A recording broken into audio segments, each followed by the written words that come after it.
Should we sign up for expensive college ID soccer camps? Now, in today's episode, I'm going to answer this question, and let's get straight into it.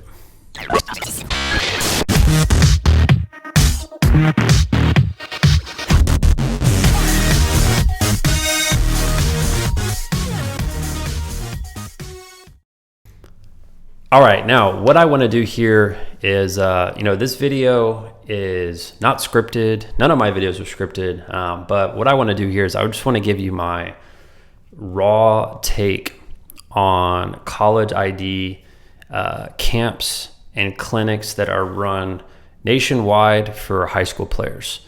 So if your child is not a high school player, I would still want you to watch this video.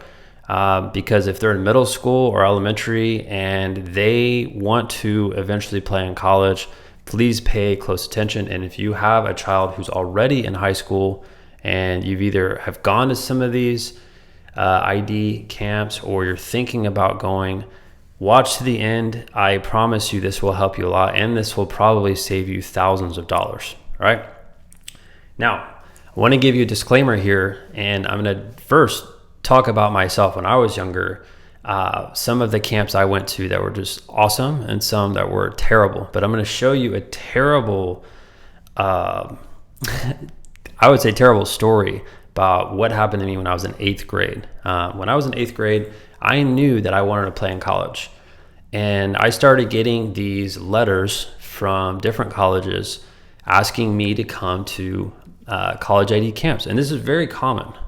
Like, thousands and thousands and thousands of players at that age or older are getting these letters from colleges saying, hey, come out to our college ID camp. We're going to look at you. This would be a great way to get recruited.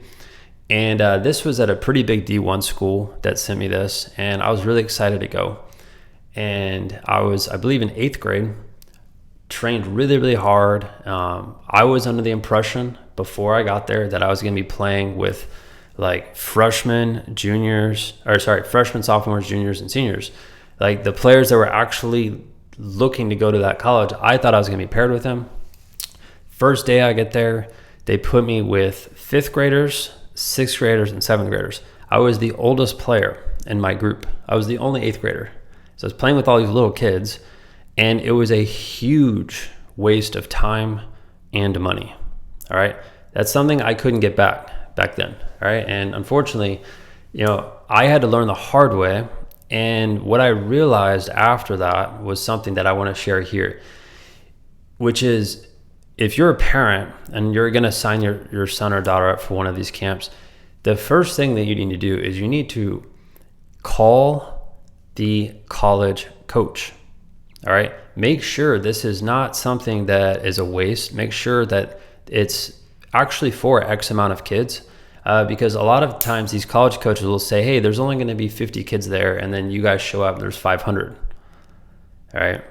Or they say, hey, we're going to be coaching, and then they have their the players on the college team coach, and it becomes this very unsatisfying camp. All right. And this is common. This is normal. This is normal right now in 2021. This was happening back in the day when I was thinking about playing college soccer, and it sucks, right? So first you have to do your due diligence as a mom or as a dad. You need to get in touch with the colleges. If you don't do that, I expect you to run into a problem. I expect there to be way more kids than you thought that were there, that were going to show up. And one thing that you have to know too is if you receive a letter from a college, that does not mean that your child is special. That means that you are on their marketing list. And I can assure you, like most kids that are on your child's team, their parents probably got the same letter, right? This is why there's a difference between going to these college ID camps and these college ID camps that are exclusive, right? Big difference between going to something where your child's actually being like looked at, they're being scouted, or they're just a number at this huge thing. So again, first starts with communication.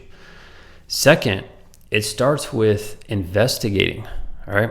Investigating what is going on at this camp. What's the point of this? Are there other college coaches that are going to be there? How many kids are going to be there, right?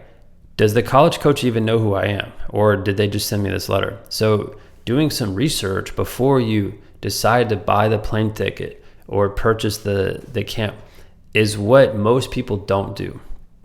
Most parents are so excited because they got a letter in the mail from North Carolina saying, hey, we're interested in you coming to our camp.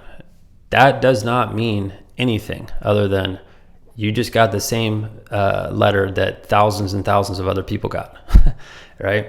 So it's good to put your emotions aside and start investigating, right?